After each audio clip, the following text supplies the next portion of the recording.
Today I wanted to compare anarchism and Tinism. Both are quite similar in some respects, and those similarities have been pointed out to me, especially when talking about leftist Tinism, which is obviously something that can exist, as Tinism is completely neutral and strives for ideological freedom. The most obvious is obviously the state size, or the polity size. For anarchist communes, striving for a polity size of around 150, Dunbar's number, the maximum number of human relationships one can hold. Within Tinism, I believe Dunbar's number is a bit too low, or even a bit too high. I believe in Tinism there should be no lower limit, but also not necessarily an upper limit. Dunbar's number isn't necessarily a guideline I think we should hold ourselves to, but it is certainly interesting, and we could have states functioning around this number. But I personally would prefer states which have higher population of at least 1,000, for example. Although states with lower populations of, for example, 50 or something could also exist, or even just one. Like, if they want independence, they should have independence, no matter how low or big the population. As long as they adhere to basic tiniest principles and basic tiniest size, no state should be bigger than you could not walk to your government in under a day. Then they should exist. That is, in my opinion, totally valid. So Dunbar's number is an interesting guiding line which some states could hold to, but it's not inherently within Tinism, not that important. So then I wanted to look at leftist Tinism, socialist and anarchist Tinist polities. Obviously, since Tinism wants to abolish imperialist practices and outside influences and encourage complete ideological freedom within every polity, chosen by the people and for the people, it makes sense that some would obviously choose socialist or anarchist systems. One of these systems would be council republics, for example, which are quite similar to anarchism, but still quite different, as there's still a state. Council republics are basically republics that are run by councils, obviously, workers' councils. For example, anarcho-communism comes to mind, where each workplace sends delegates to a council similar to a parliament, which runs the government. These delegates are obviously changing quite frequently, so in that respect it is quite similar to the models of anarchism that I have heard proposed.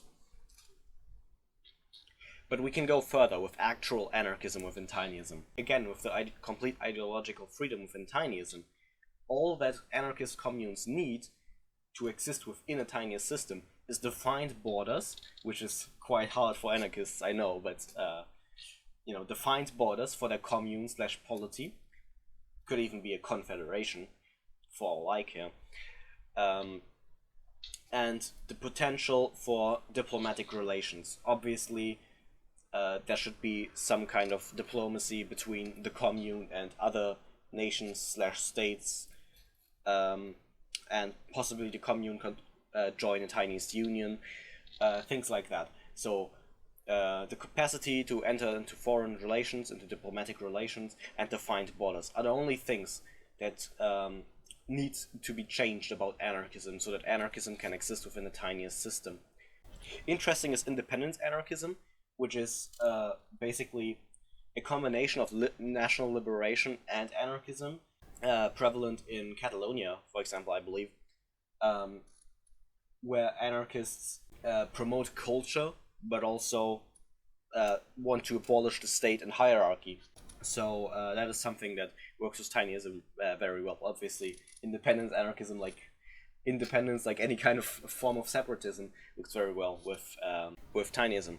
Anarcho-Tinyism is quite an interesting concept that has been proposed on the subreddit. Obviously, it's kind of not an oxymoron inherently, but kind of nonsense, I guess, because obviously Tinism wants states and anarchism wants to abolish states, and if you had anarchism and Tinism worldwide, then you would just have anarchism, with every state being not a state but a commune.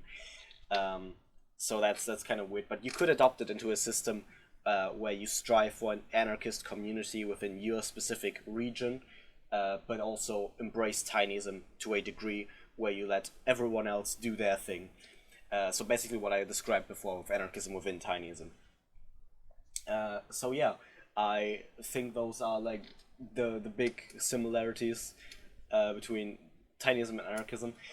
I believe anarchism could exist within a tiniest system, as long as, again, they can establish diplomatic relations and have defined borders. If they enforce them or not is up to them, obviously.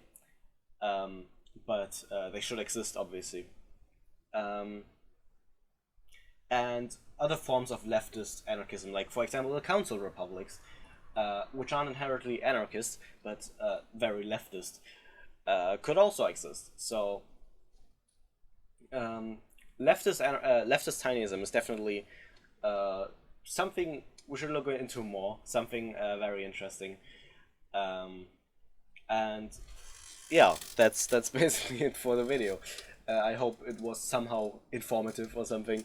Don't forget to subscribe, join the subreddits, I don't know, do something else, and I don't know, share the video. Spread tinyism as much as possible. Go into the subreddit, there's some interesting posters and stuff, flags, whatever. Spread the message. Bye.